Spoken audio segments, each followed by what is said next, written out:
Ladies and gentlemen, welcome to the Teacher Cast Podcast, coming to you live from the birthplace of Rocky Balboa in Philadelphia, Pennsylvania, with your host, Jeff Bradbury. All right, welcome to episode 5 of the Principal Cast Podcast, hosted by Teresa Stager, Dr. Spike Cook, and myself, Jessica Johnson. Principal Cast is a weekly roundtable discussion about current topics in educational leadership. For more information, you can visit us at www.principalcast.com. There's many great ways that you can contact us. You can email us at info@principalcast.com. You can follow the hashtag PrincipalCast on Twitter. You can follow us on Twitter. We're at PrincipalCast. And you can find both of our audio and our video feeds on iTunes. And you can always follow us live at teachercast.tv, and you can chat in the chat box with us. So we're going to start out by talking about what's happening or what's been happening. Let's start out with you, Dr. Spike. Thanks, Jess. And all I have to say is welcome back, Teresa. We really missed you last week. Yeah, I'm sure. Yes. We are so excited to have you back. I'm so glad to be back. Thank you. Awesome. Well, we just finished up Wellness Week at Bacon School, and that was a week-long process. We had different events going on each day. It was sort of a combination of our Week of Respect, our healthy wellness for our school. So we had a lot of different things going on. We had each day everybody dressed up in a different color, and that all symbolized something. And then we had a awesome culminating activity at the end of the week, which I'll get into later, but we put that up on our blog. So it was just a really cool week at my school, getting a lot of, getting school spirit going. That's awesome. Love school spirit. How about you, Teresa? I am I'm finally getting sucked into the first year principal thing. I think I was going on adrenaline until now. And yesterday I posted a comment on Twitter that I slept most of the day yesterday, and then I woke up because I had a huge migraine in the morning, and then I woke up and then I slept the rest of the day. So as for my personal life, that's about it. But for school, we're still in the middle of standardized testing. We just finished our first week. We're getting into our second week. And I'm getting ready for iPad deployment. We have a group that's starting in October, and then the rest of them are starting in January. And the group that's starting in October will be starting after our standardized testing is done next week. So we're getting ready for a visit by the superintendent, and then that's it. Just chugging along. You're in survival mode. I'm in survival mode. Now, I think Michigan, you must be the only state, in addition to Wisconsin, that tests in the fall, because we test in a few weeks here too. Yeah, I think so. And we do have some. We take the Iowa tests because we're a parochial school. We don't take the MEAP, the Michigan Educational Assessment Program tests, but we still test in the fall. And the great thing about the Iowa test is when the tests are graded, they're graded based on a group of students who took the test at the same time that your kids took the test. So our kids are taking the test the second week of October, and when the grades come back and the everything else that's going on comes back, it's all based on kids around the country who have taken the same test at the same time in the same grade. So it doesn't hurt us at all to take the test in the fall. If anything, it's kind of nice to get them out of the way. Yeah. But yeah, we do take them in the fall. Okay, cool. Well, I have been working really hard to beat level 200 on Candy Crush, and I finally did it today, so I'm really happy. Okay, that's my mental release during the weekend. But for real, Teresa, being a first-year principal isn't the only reason to, be in survival mode. I don't even remember what happened last week. But this weekend, I've been getting ready for sharing a session with my teachers on setting up a class Facebook page. So I will share out, they're not complete yet for this, but I'll share out in the show notes and on Twitter for everybody a handout that I'm working on, and then some presentation slides for that. I'll tweet them out right now, Jess. Ooh, perfect. There's the multitasker there. That's awesome. That's right. All right. So one of our major things to talk about tonight, a question from the newbie, Teresa. Yes. Actually, Spike and I think came up with your question. You did, but you know what? But Jess and I have been talking about this for weeks. We've been voxing about this back and forth, and Spike, you've been in on it too a bit. So this is something that we've been discussing within our own little group for the last few weeks. But it's definitely something as a new administrator is huge on my plate right now. So this is a great thing to be discussing. Yeah, so just in general, we're talking about observations. But I wonder if you have any questions, first of all, Teresa, or just in general, what do we do? Where to start? I think, I remember, being a teacher and being on the other side of it, of observations. And I get, the formal observations, but what I'm looking for, at least for me, in our archdiocese, like I said, we don't have a district, we have the archdiocese. We don't have a form that we are supposed to use. When I was teaching, we did, but we don't here. And they said, well, you can just make up your own. So I guess I'm looking for and Jess, you sent me a couple things that were great, and I've pulled so many things off of online. I found some Google Docs that were created, Google Forms that were created, but I think really what I'm looking for, and I don't know what this relates to everybody out there, but what do you physically put in your evaluations? I mean, what are the things that you're checking off? If I had to create a form from scratch, what would you have on there? That's a great question. Because we use standardized forms. New Jersey just went to a new evaluation system this year. There's been a few districts that have been piloting it over the last couple of years. So, for instance, we went with McCrell, which is very similar to our walkthrough form that we use. So both of them are standardized. And there's pros and cons with that, because one of the things that I'm struggling for is that we have a rubric that is literally 5 standards, and there's substandards within each of those standards. So we have a lot of things that we're looking at, and for somebody who's been teaching 5 or more years, they only get 3 20-minute observations. So in that 20 minutes, it's really difficult to kind of put all this together, where we're looking at everything from their ethical behavior, their professional development, and even going as far as looking at how students are learning and differentiating instruction, all within 20 minutes. I mean, literally for me, the post-conferences are taking longer than the actual observations. Mm-hmm. So, okay. And things just aren't, in my opinion, they just aren't matching up. So there's a lot of things that we have to go through and standardize as a district. That's with the formal observations. Then with the walkthroughs, in our district, we're required to do 10 walkthroughs a week, and we have to get 30 walkthroughs per teacher by the end of the year. Wow. Which is the concept is to build the mosaic, to see exactly what's going on in the classroom. You see it in these little snippets, and that's all using a handheld device like an iPod or an iPad or an iPhone. And once again, we use the McCrell Power Walkthrough system. So it's basically a checklist.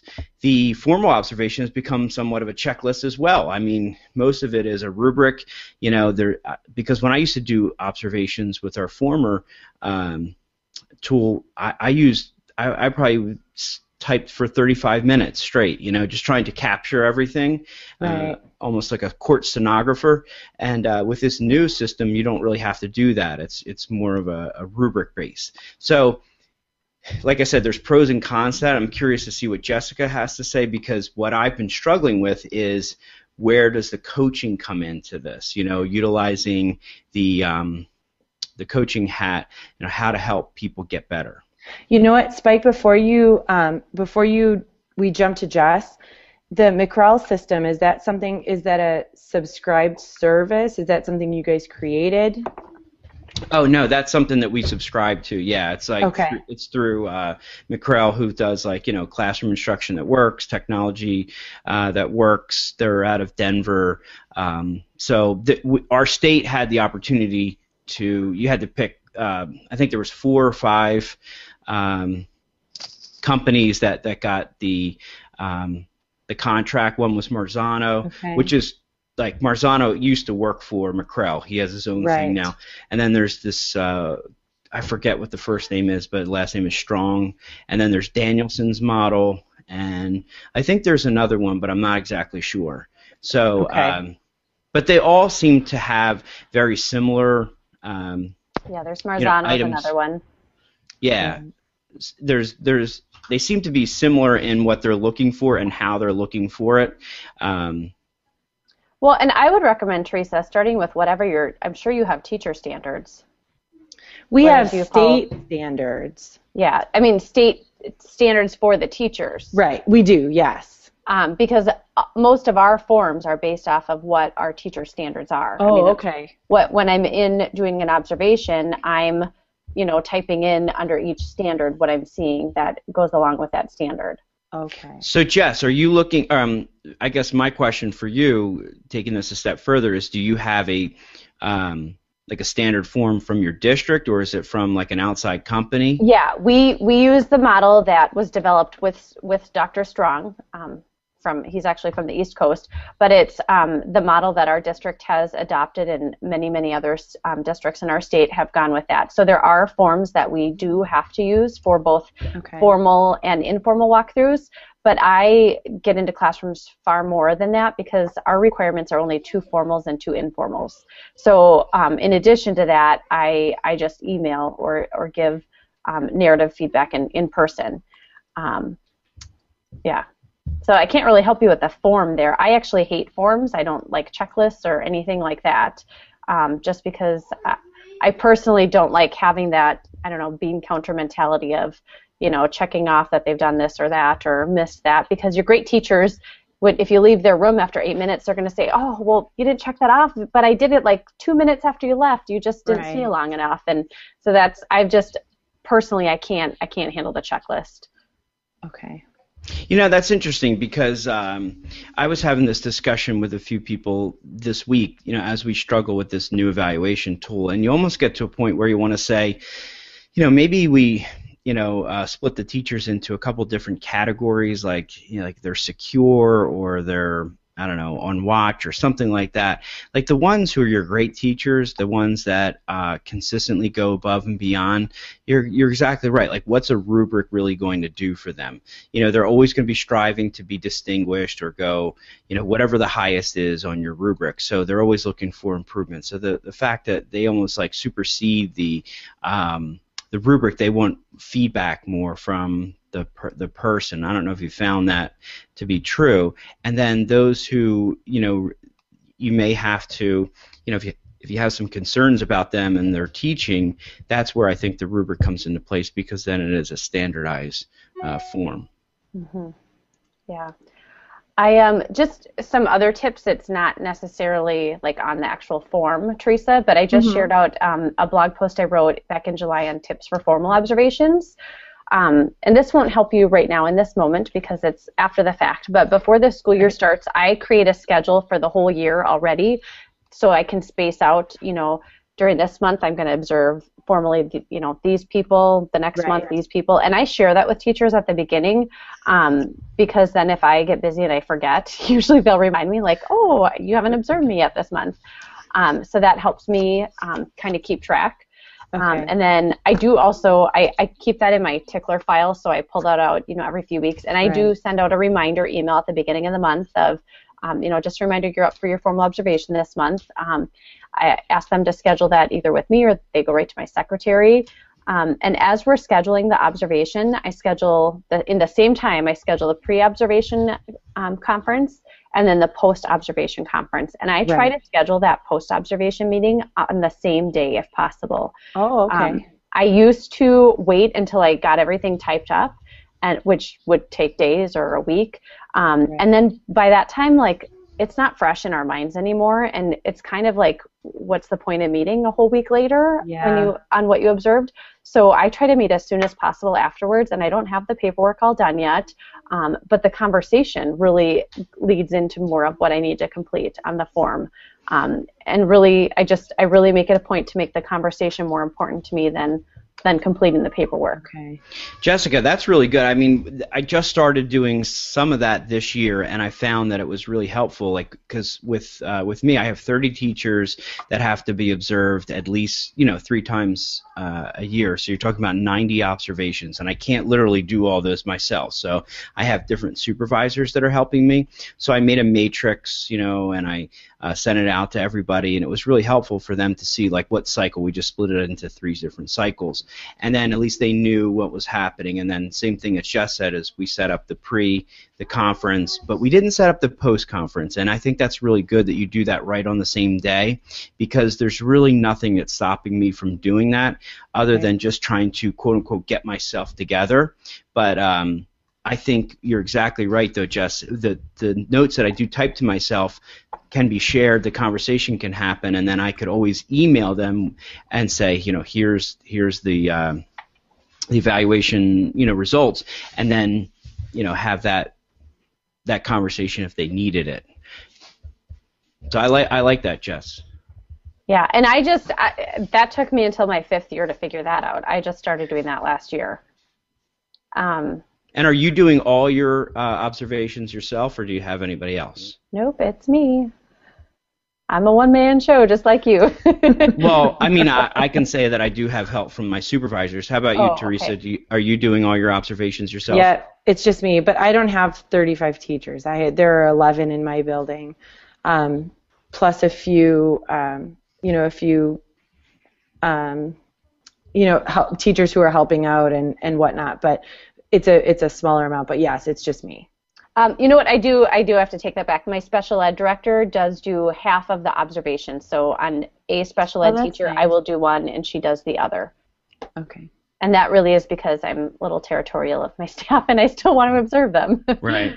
Yeah. And that does, I think it helps to have other people come in, but it still, I think, relies back on the principal, because especially when you look at, the way the observation's framed and then who does the, annual performance review, I think a lot of it does come back on the principal. But on top of that, I have probably another 20 or so teacher aides, secretaries, all different support type of staff that I have to do. So I'm going to have a very busy year this year. Mm-hmm. And do you observe everybody as well, Jess and Teresa, like as far as secretaries and? Yep. Yeah. And that one is hard, like observing the support staff. I don't know why I find that to be more challenging for me than the teachers, just because, I don't know, their roles are all so different. Yeah, and it's not a job that we do, so it's hard to, or that we've done, so it's kind of hard to go in and say, this is what we should be doing. I do, sorry, I do have, I had so when I got into this position that I'm in, I have 4 new teachers out of 10 or 11, and the 4 that they're replacing had all retired. One of the teachers who retired had been in our school for a very, very long time, and I brought her back to do some informal observations in the classrooms, just to help the teachers with the community of the school, with the feeling of, she knows much more than I do, the feel of the school, what the parents are looking for. It's a little bit different in a private school than it is in a public school, because there's, I think, more, I don't want to say there's more that the parents are a bigger stakeholder, but it kind of feels that way sometimes. And so I brought her back to work with some of the newer teachers, and they've really appreciated that, because there are insights that she can give them that I can't, because she's been in the building for so long. So she's done that, and I had her come in before I did an informal observation, and I'm in and out of the classroom at least once a week, if not more. And then she's come in once to work with them, and then I'll do their their first formal observation. Mm-hmm.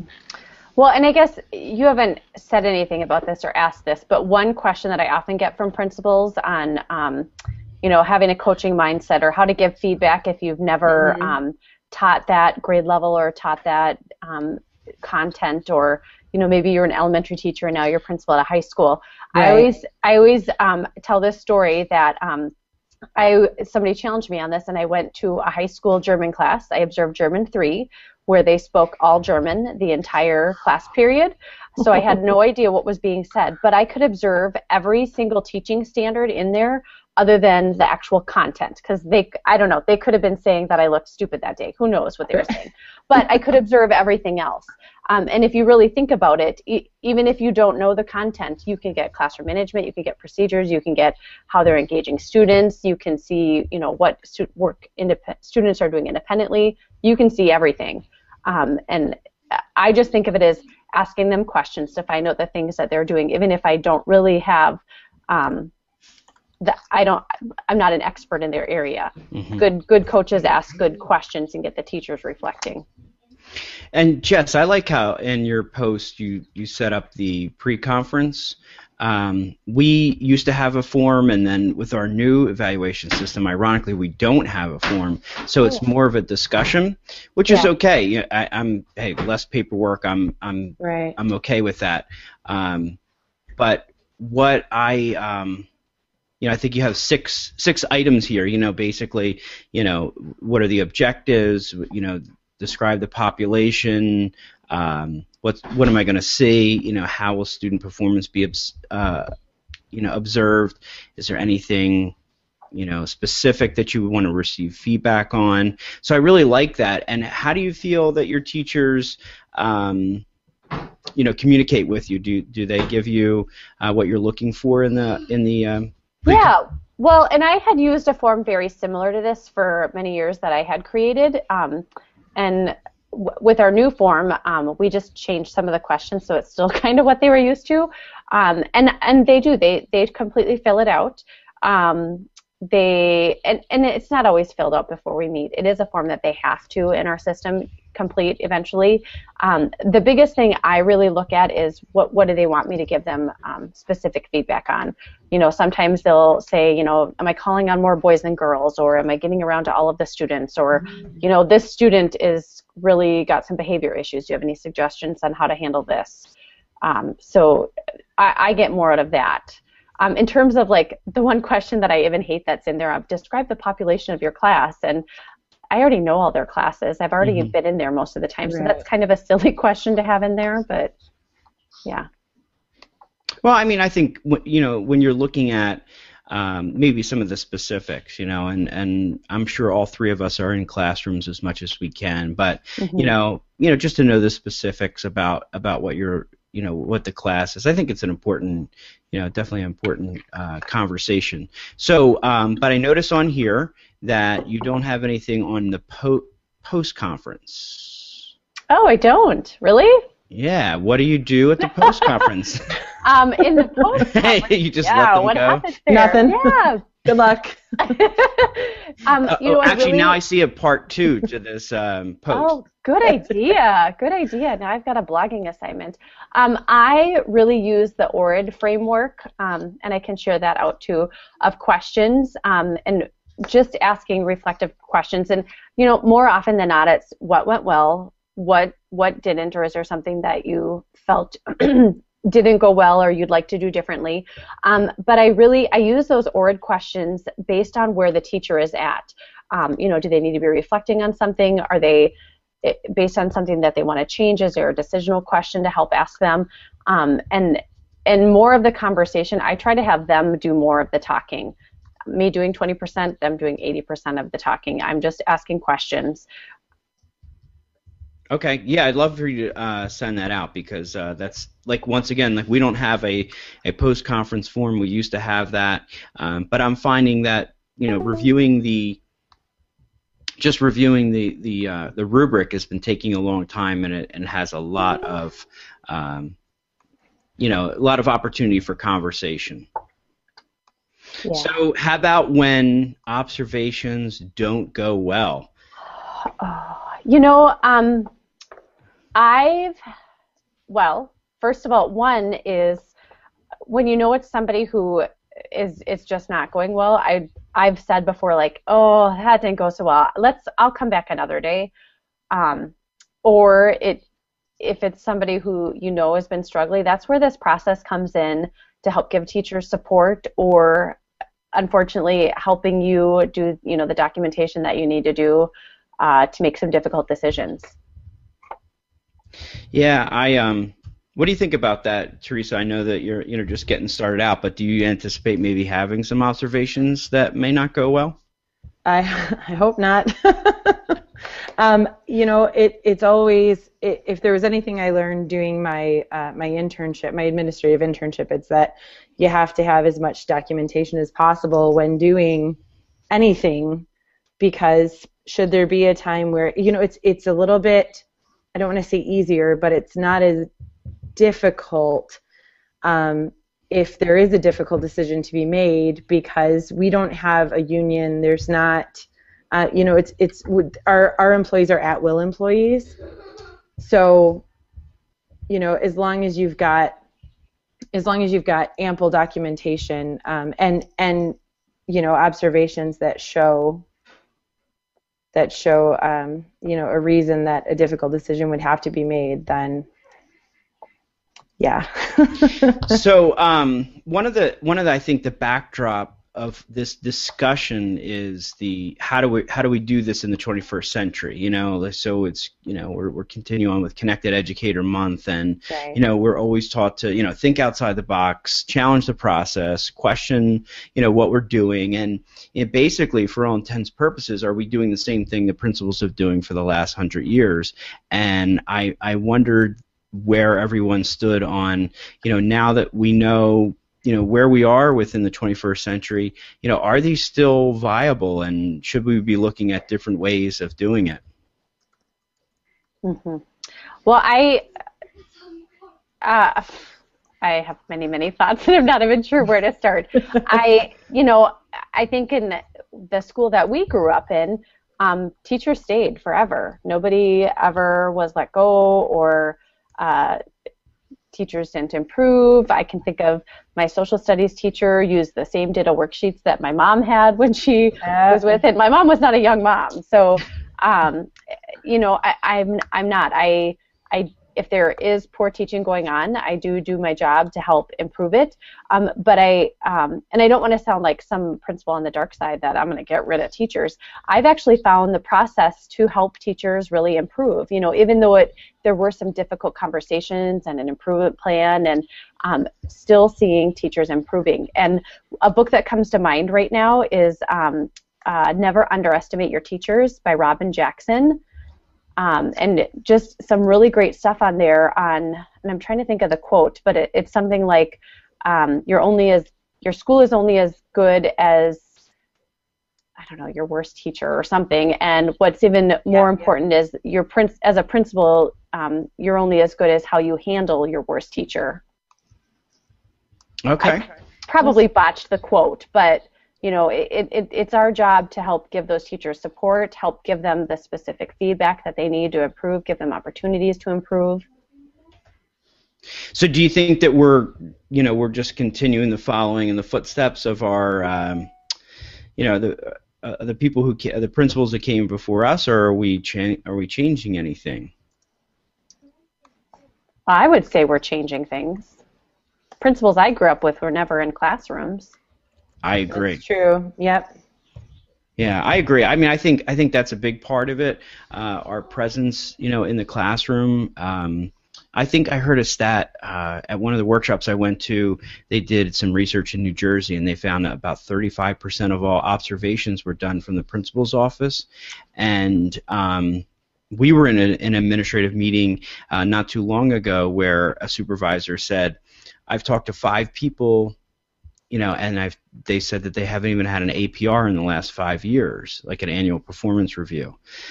So, I look at that kind of stuff and I think, wow, there are things that we have to do, whether the paperwork and, I think I just did a blog on this called, why we need to sweat the small stuff, and I think we have to to have something on record, as far as these evaluations. I was hoping that by splitting them up and having several more that we would be seeing more of the teachers, because honestly, like the amount of walkthroughs I do is very high, but they're non-evaluative. So we have a really good trust and relationship with the teachers that we're just looking for classroom strategies at work.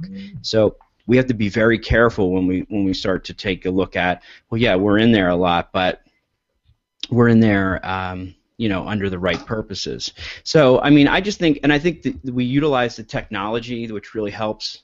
I'm sure you guys are on your laptops or your iPads, or, I even did, I tried to do one observation on my iPhone, just to, try to, model the, fun. Yeah, model the, the technology that we're looking for. But, I don't think that they're archaic. I don't want you to get that. I was just asking those questions to kind of elicit discussion. But I do like that we are looking at things a little bit differently.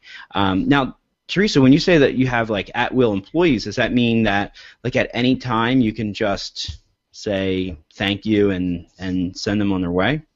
Yeah, I mean, yes, but obviously you would have to have a reason why they were let go.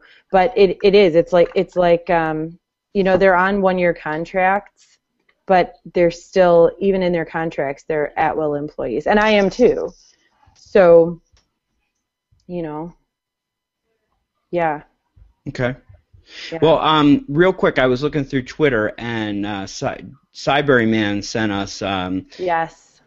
Something. He's got a list for everything, and I don't know why I know that.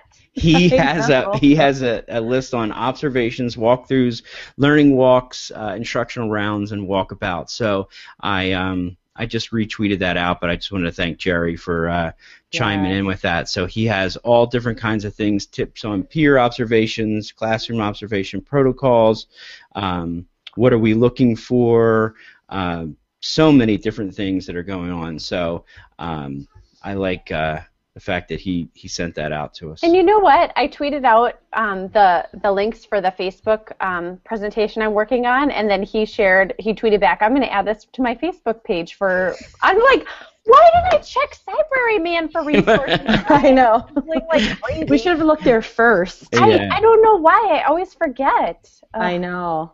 We did have Craig Yen is in the chat room, and he says he's got a question, which is a good one to think about. Let me see. Hold on.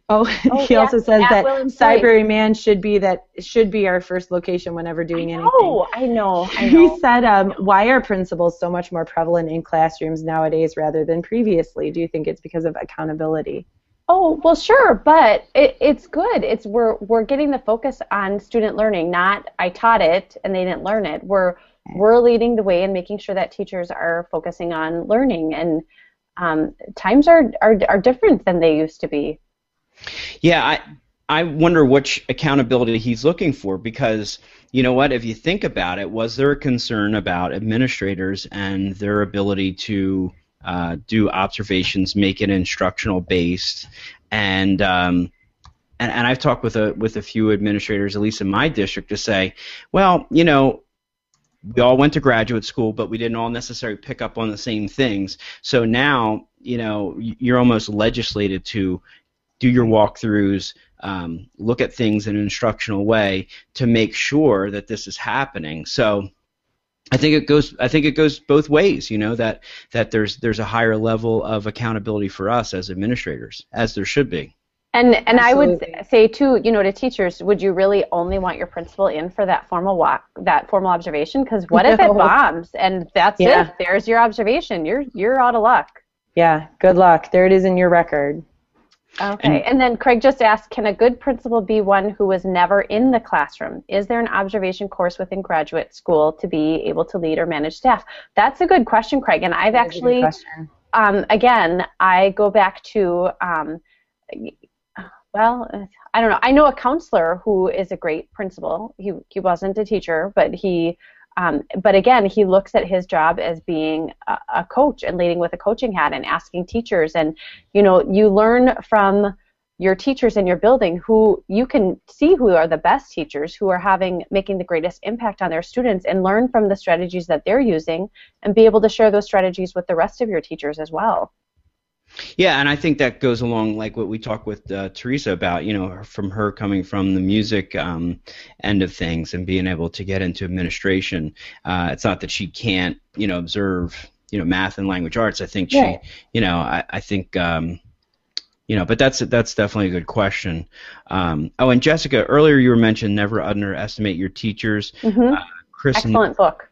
Chris Nessie tweeted me on that. He's listening, and so I just retweeted that out through Twitter just to let you know. Okay, great. All right, so are we ready to move on from observations? Although I could talk about that forever. Well, let me look at my rubric. I think, yes, we covered everything. You had a rubric for that chat. I did. What did we That's score? A real administrator. On a scale of 1 to 5 of the rubric, where did we rate? Is 1 the highest or is 5 the highest? That's a good question. All good questions. He's not going to answer. The answer lies within. Within our self-evaluations. Yes. That's right, yeah. Self-evaluations. Yeah. There it is. We'll reflect on ourselves. Good All right. grief. All right, so let's move on to something awesome. What do you want to share? Yes, please. Awesome, Spike. Start us out, Spike. My guidance counselor did an awesome job this week of coordinating the Wellness Week. I talked about that a little bit earlier. Each day the kids and the staff wore different colors that represented a different theme. And our culminating activity was an anti-bullying presentation by my Muay Thai instructor, Sensei John. And we had a quick video. We put that up on our RM Bacon Weekly blog. And it was really cool because one of the things, like when I introduced him, was that, to the kids, I was saying, like, he's my teacher, and this kid's probably, 23, 24 years old, but he's an amazing kickboxer and jiu-jitsu and, karate instructor, and but he's also a very positive person. So he had, 3rd through 5th graders captivated. He had the K to 2 on the edge of their seat, because he would throw in, kicks and tricks and flips and stuff like that. But it was just really cool because it was like paying it forward, like I learned from him, and then I wanted him to come to my school and, be able to teach our teachers and our students, and everyone got a big kick out of it. No pun intended. I caught that. Did you? So if you want to see the video, it is on www.rmbaconweekly.blogspot.com, and there's some pictures in there as well. Everybody was wearing pink that day because that was the color on Friday. Awesome. Very cool. Nice. How about you, Teresa? Something awesome? This was something I obviously skipped in our that's okay. In our list of, here's something awesome. I had on Friday, I had 2 parents come into my office. Now, mind you, remembering this is my first year, and everyone's been very welcoming and very open and very complimentary. But I had 2 parents come into my office on Friday, both at different points during the day, tell me how awesome the teachers we have are and how they wanted to make sure that I knew that, because they know that sometimes the principal only hears the bad stuff and that the principal needs to hear good things too. So then I asked them right away if maybe I said, am I looking like I need to hear some good news?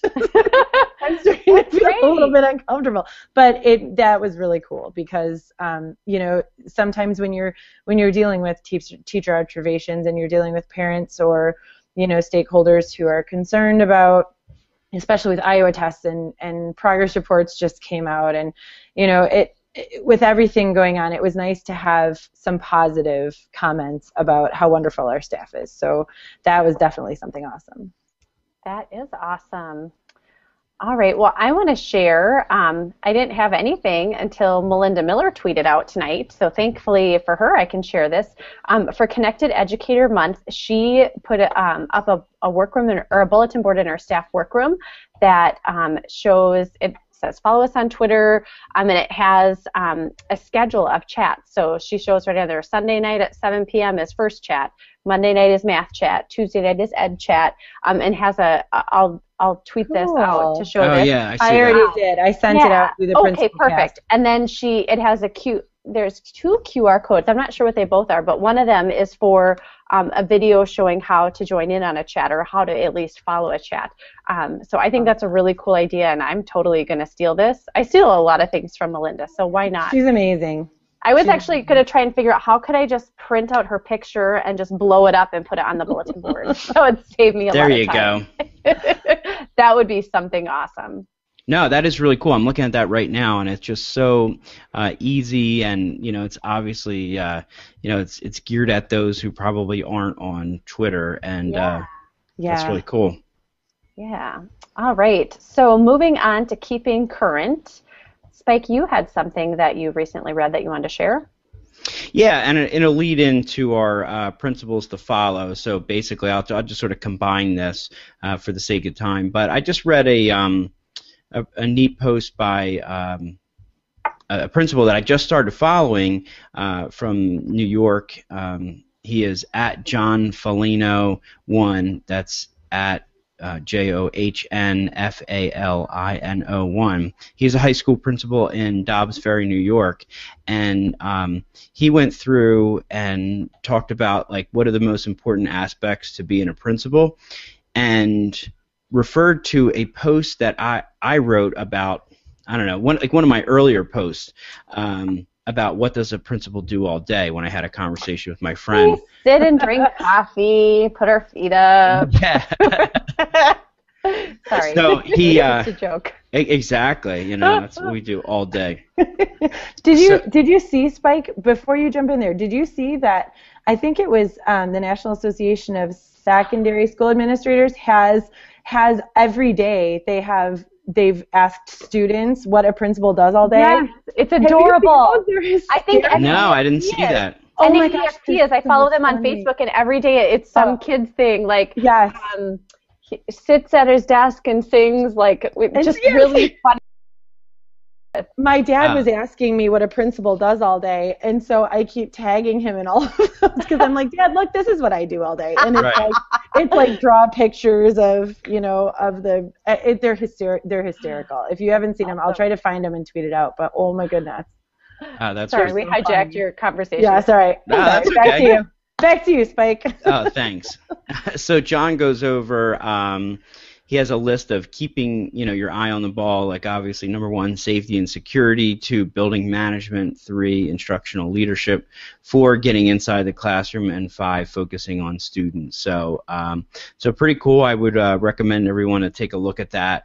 And like I said, he is, somebody who I am, now following on Twitter and learning from. And I think, if you got a chance, give him a follow and see what he could teach us. Awesome. That's great. Okay, sorry, I'm lagging my job here. All right, so now we're all the way to the end of principles to follow on Twitter, which you just did, Spike. I am going to share, let me pull it up here, Brad Gustafson he is a principal in Minnesota, and his Twitter handle is actually Gustafson Brad, and I have to spell that out for you because I normally can't. It's Gustafson Brad. And I've gotten to know him over the past 6 months. He has been doing some really great things in his school. He's a PLC school for one. So I started having a conversation with him when I went to the PLC Summit. Even though he wasn't there, was just tweeting about PLCs. Looking at his Twitter profile, he is the World Book Talk co-creator. I'm not even sure what that hashtag is, but I love to read and I want to check that out. And he is a collaborative with AR, augmented reality, and I do follow his blog, and he's got some really cool tech things that he's posting about on there. All right, who are you sharing, Teresa? I am sharing at Principal Durham. It's Kenneth Durham. He's in Sacramento, California, and his blog is kdurham.com. But he's just a really, if nothing else, he's a really fun person to just chat back and forth with. But he has a ton of great ideas, and he's always very receptive to conversation. He's Melinda's listening, and she says, "Oh, geez, did you call me grandma again?" No, not this time.